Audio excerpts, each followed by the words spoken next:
For decades, Ron Howard was the picture of perfection. The all-American boy from Mayberry who seamlessly transitioned into Hollywood royalty. But behind that warm smile and seemingly effortless charm, there was a life shaped by relentless ambition, difficult choices, and personal sacrifices few ever saw. In this story, we'll explore the triumphs and struggles, the golden moments, and the quiet regrets of a man whose name has become synonymous with storytelling excellence. Ronald William Howard was born on March 1, 1954, in Duncan, Oklahoma. From the very beginning, life for Ron seemed intertwined with the world of performance. His father, Rance Howard, had adopted his stage name years earlier and balanced military service with acting, while his mother, Jean Spiegel, trained as an actress. Their marriage in 1949 set the stage for a household steeped in the arts, but disciplined and deliberate in its approach. By the time Ron opened his eyes, he was already destined for the screen. At just 18 months old, he made his film debut in a Western titled Frontier Woman. While other toddlers were mastering their first words, Ron was learning camera marks, stage directions, and the rhythm of storytelling. It wasn't simply a childhood on set, it was an education in a world where the line between play and profession was almost invisible. The family's move to California marked a pivotal turning point. Rance wasn't chasing Hollywood glamour, he was betting everything on proximity. Living near studios meant Ron could immerse himself in television, meeting writers, producers, and actors even before he entered elementary school. His older brother Clint would follow the same path, quietly building a career alongside him. Then on October 3, 1960, America met Opie Taylor.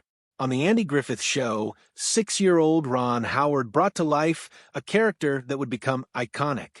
But the magic of Opie didn't emerge in a vacuum. Rance Howard stayed close, not only guiding his son, but also ensuring the father-son dynamic on screen felt authentic.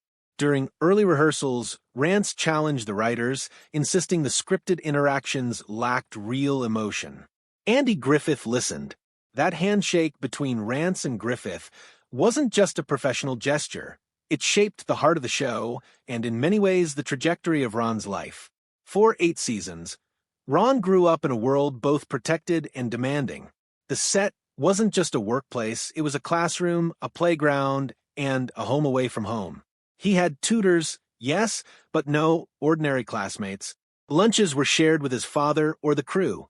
Behind the scenes, Ron honed an exceptional ability to listen, respond, and embody truth rather than performance, a skill his father meticulously instilled.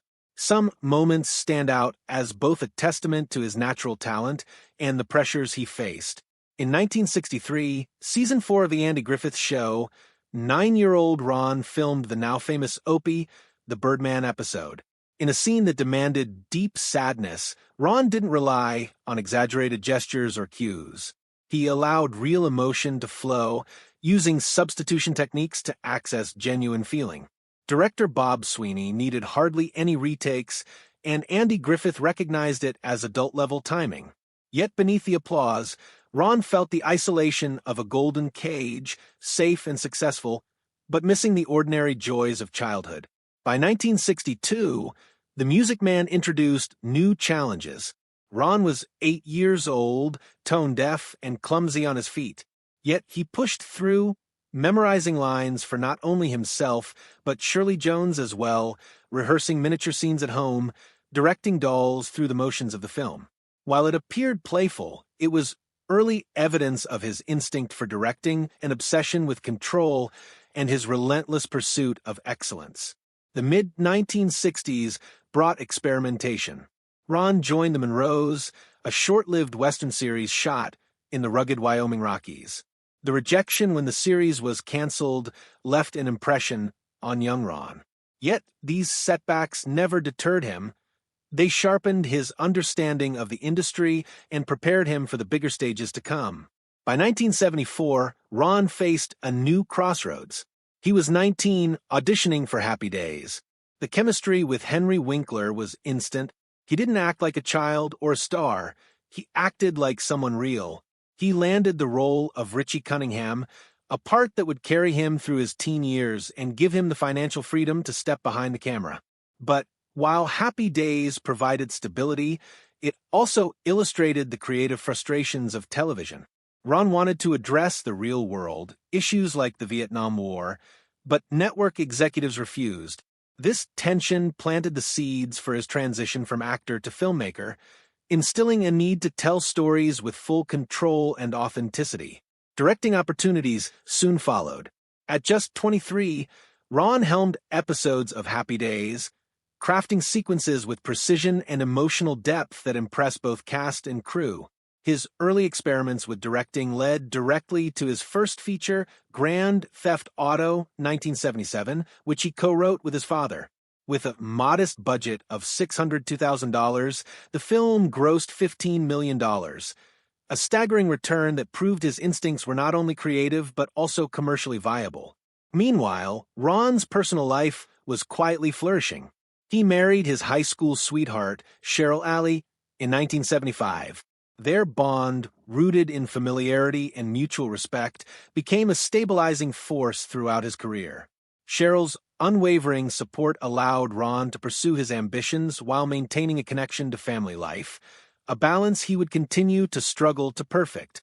The late 1970s and 1980s solidified Ron's reputation as a visionary director.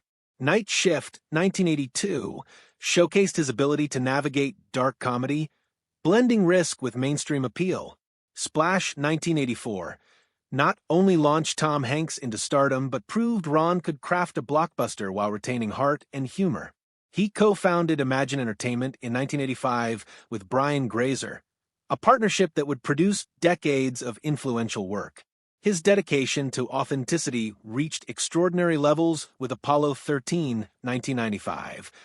Every detail mattered, from actual NASA mission control panels to 612 zero-gravity scenes aboard the Vomit Comet. The production was grueling. Ron worked 18-hour days for 90 consecutive days, ultimately collapsing from exhaustion. Yet the film's critical and commercial success affirmed his philosophy. Stories should immerse the audience fully, even at immense personal cost. Even triumphs were tempered by challenges. EDTV 1999 underperformed. The Da Vinci Code 2006 required navigating complex religious sensitivities, and later projects like Hillbilly Elegy and Eden faced mixed critical reception. Each setback, however, was met with reflection, adaptation, and a continued commitment to storytelling. He had learned early that commercial success did not replace artistic integrity or personal growth. Family remained a central pillar. Ron and Cheryl raised 4 children, navigating the tension between demanding schedules and meaningful presence. His brother Clint struggled with addiction, a painful reminder of the personal costs of Hollywood life. Ron's guidance helped Clint seek recovery, but the experience left a lasting sense of responsibility and guilt. And though he often missed milestones due to filming abroad, Ron consistently sought to honor his promises and repair any fractures caused by absence. In the 2000s and beyond, Ron continued to push boundaries. A Beautiful Mind, 2001, exemplified his mastery of narrative and empathy, portraying John Nash's brilliance and struggles with meticulous care. The film earned him an Academy Award for Best Director and 4 Oscars overall, yet beneath the accolades, Ron reflected on the hidden costs, the sacrifices, the missed family moments, the emotional labor. Later, projects like Solo, A Star Wars Story, and Eden reminded him that even the most seasoned director could face setbacks, but resilience and support from family and collaborators kept him moving forward. By 2025, Ron Howard had spent 50 years navigating Hollywood's highs and lows. Imagine Entertainment had produced over 50 films, garnering 47 Oscar nominations and 289 Emmy nods. His net worth exceeded $200 million, yet he remained grounded, attributing his success to lessons learned from his father, humility, patience, and a relentless focus on truth in storytelling. He mentored young directors, continued to innovate, and reflected on the quiet moments: the bench at Burroughs High School, the empty chairs at family dinners, the child actors who became family, that defined both his career and his life. Ron Howard's story is one of balance between art and commerce, family and ambition, vulnerability and mastery. It is the story of a boy who grew up under bright lights, learned from mistakes, celebrated victories, endured losses, and ultimately emerged as one of Hollywood's most respected and human storytellers. Behind the smile, the fame, and the awards is a man who understands the cost of creativity and the joy that comes from staying true to both his craft and those he loves. If this kind of story touches your heart, if you're someone who cares about truth, responsibility, and speaking up for the voiceless, please like this video, subscribe to our channel, and share it with someone who should hear it. Let's get started.